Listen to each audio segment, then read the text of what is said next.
안녕하세요. 나정 변호사입니다. 오늘 소개해드릴 판결은 산재 사건인데요.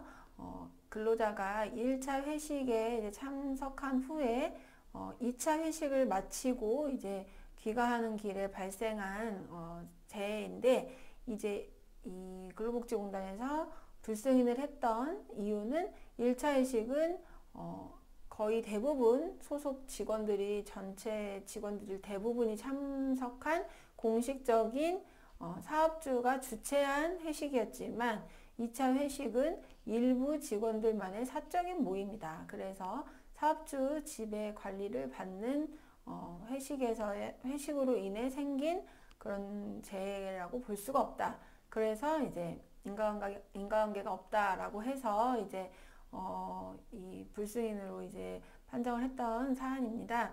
그리고 이제 또 두 번째로는 이제 회식 후 퇴근 시점까지 이제 1차 회식이 공식적인 회식이고 2차 회식은 공식적인 회식으로 보지 않았기 때문에 1차 회식 종료 후 퇴근 시까지 그 경로에 일탈 중단이 있었던 것이기 때문에 출퇴근 중에 사고로도 볼 수 없다라고 해서 이제 요양급여 불승인 처분이 이루어졌던 사안인데, 이제 제가 소송 수행을 하게 되었고, 네, 결과적으로 승소를 했습니다. 근데 상당히 이제 당사자는 조금 어렵다고 보셨던 부분들이 있었지만, 이제 저희가 충분히 공략할 수 있는 부분이 있었기 때문에 그 부분을 이제 많이 어필을 했고, 결과적으로 법원에서도 이를 이제 받아들여져서 이제 판결이 승소 확정이 나서 이제 종결이 됐습니다.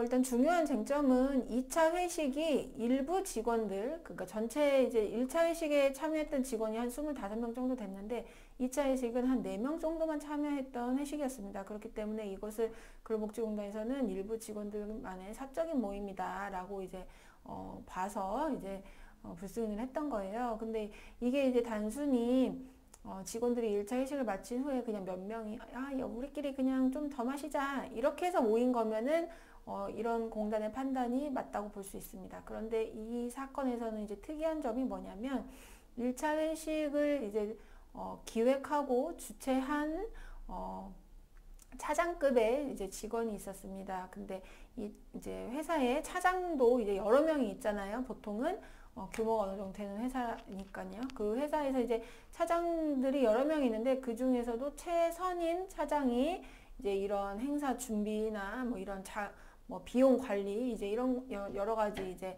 뭔가 최선임 차장으로서의 이제 특유의 업무들을 수행을 하고 있었습니다. 그리고 그 최선임 차장이 1차 회식을 이제 기획을 해서 이제 사업주의 승인을 받아서 이제 진행을 했는데, 1차 회식은 이제 본부장의 주최로 이제 승진 직원 축하 및 전입 직원 환영을 목적으로 계획된 회식이었고, 대부분의 직원이 참석을 했는데, 이 사건 재해자도 승진을 하는 직원이었기 때문에 그 회식에 당연히 참석을 했고, 많은 양의 술을 마실 수밖에 없었습니다. 술을 뭐 이렇게 억지로 마셔라 이런 분위기까지는 아니지만, 승진을 한 직원을 축하해준다는 이제 의미에서 거의 대부분의 직원들이 서로 돌아가면서 잔을 이렇게 한 잔씩 주고받으면서 이제 술을 마시게 됐고, 이 재해자인 근로자는 가장 이제 막내 직원, 그러니까 제일 선임이 아니라 뭐라고 해야 되죠? 후임 직원, 예, 최후임 직원이었습니다. 그렇기 때문에 거의 대부분이 다 선배고, 뭐 동료도 있긴 하겠지만 거의 대부분이 선배이자 상사이기 때문에 그분들 술을 이렇게 한 잔씩 받아 먹다 보니까 당연히 많은 양의 술을 마실 수밖에 없었겠죠. 그래서 이제 1차 회식에서는 당연히 사업주가 지배 관리하는 회식인 건 맞고, 거기서 이미 상당히 심하게 이제 음주를 한 상태였습니다. 그런데 2차 회식은 어떻게 이루어졌느냐? 최선임 차장이 각 팀의 최후임 직원들, 그러니까 막내 직원들을 격려한다는 차원에서 최후임 직원들한테 우리 2차로 따로 좀 만나서 한 잔 더 하자 이렇게 얘기를 했던 것이고, 이 재해자를 포함해서 4명이 이제 참석을 했던 것입니다. 근데 이 2차 회식이 평소에 친한 사람들이 우리끼리 한 잔 더 하자 이런 뭐 자유로운 분위기에서 이루어진 회식이 아니고, 최선임 차장이 각 팀의 최후임이라는 사람들을 대상으로 해서 참석 대상자를 지정을 한 것이고, 최후임이었던 이 근로자로서는 이 최선임 차장이 2차 회식을 하자고 제안하는데 이거를 거절하는 게 사실상 네, 어렵죠. 예, 어렵습니다.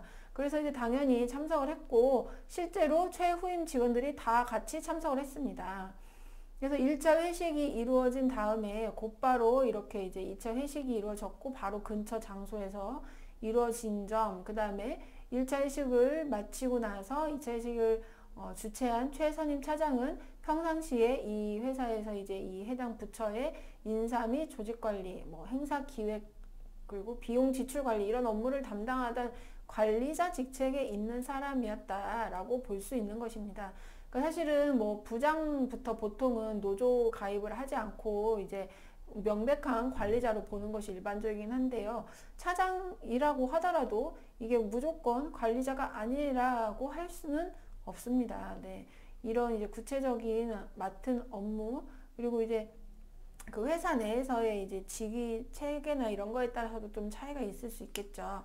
예, 그런데 아무튼 이때 이제 2차 회식을 주최한 최선임 차장은 평소 담당하던 업무를 보더라도 관리자 직책이 있는 사람이라고 볼 것이고, 최후임 직원들을 격려한다는 목적에서 본인이 2차 회식을 주최하고 네, 참석하도록 권유를 했다. 이런 상황이었다면 2차 회식이 과연 사적인 모임이라고 할 수 있느냐? 네, 그렇게 볼 수는 어렵죠. 보기 어렵다는 것이 이제 저의 주장이었습니다. 저희 주장이었고, 결국에 이제 그런 주장들을 구체적으로 이제 법원에서 인정을 해주셨습니다. 그리고 또 이제 주요한 이런 판단 기준으로 적용되는 것 중에 하나가 이제 비용 부담 문제거든요. 비용을 누구 부담으로 했느냐. 보통 이제 회사의 공식적인 회식은 회사 비용으로 부담을 하게 되죠. 그리고 이제 개별적인 사적 모임에서는 본인 뭐 참석한 사람들 아니면 뭐 참석을 모임을 주도하는 사람이 이제 개인 부담을 한다던가 이제 이렇게 되는데, 이 회사 같은 경우에는 회식비를 그렇게 많이 책정해 놓는 회사가 아니었습니다. 그렇기 때문에 전체 회식의 경우에도 회사 비용으로 부담하는 금액은 뭐 한 20% 내외 이렇게 적은 금액만 회사 비용으로 부담을 하고, 나머지는 참석자들이 이제 각출하는 형태로 이제 그렇게 부담을 하는 것이 대부분이었습니다. 그러니까 각 부서 운영비 예산으로 사용하는 것은 일정한 한도 내에서 처리를 했고, 부족한 비용은 참석자들이 각출해서 충당을 했다.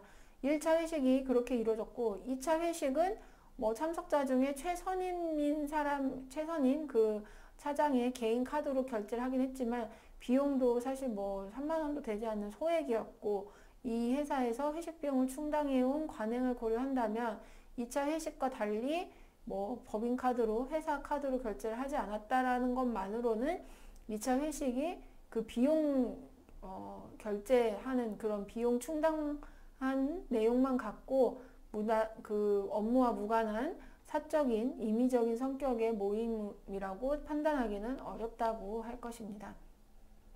그렇기 때문에 이런 점들을 종합했을 때 2차 회식은 단순한 개인적인 모임이 아니고 1차 회식에 이어져서 이루어진 사업주 지배 관리를 받는 모임이었다라고 보아야 할 것이고, 그 모임에서 이 근로자가 이미 1차 회식에서 마신 술에 더해서 또 추가로 더 술을 마신 상황이었기 때문에 2차 회식에 참여한 것이 업무와 상당 인과관계가 단절됐다고 볼 수도 없다.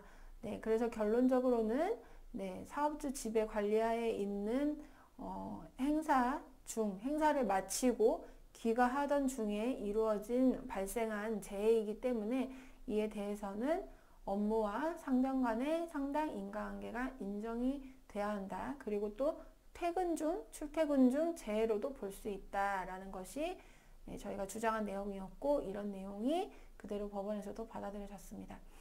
그래서 이제 이런 유사한 사안을 이제 혹시 이제 부딪히게 되신 분들의 경우 이제 조언을 해드리자면, 사실 이제 근로복지공단은 이런 약간 디테일하고 애매한 내용이 있는 부분에 대해서는 보수적으로 방어적으로 이렇게 처분을 할 수밖에 없습니다. 이게 이제 아무래도 이 업무를 수행하는 담당하시는 분의 판단에 이제 좌우가 되는 것인데, 본인이 완전히 기존의 이런 해오던 것을 벗어나서 내가 새로운 걸 해보겠다 막 이러면서 이거 인정해줘야지 막 이렇게 해주기는 사실 쉽지 않거든요. 그렇기 때문에 상당히 보수적으로 방어적으로 처분이 이루어질 수밖에 없는 부분이고요.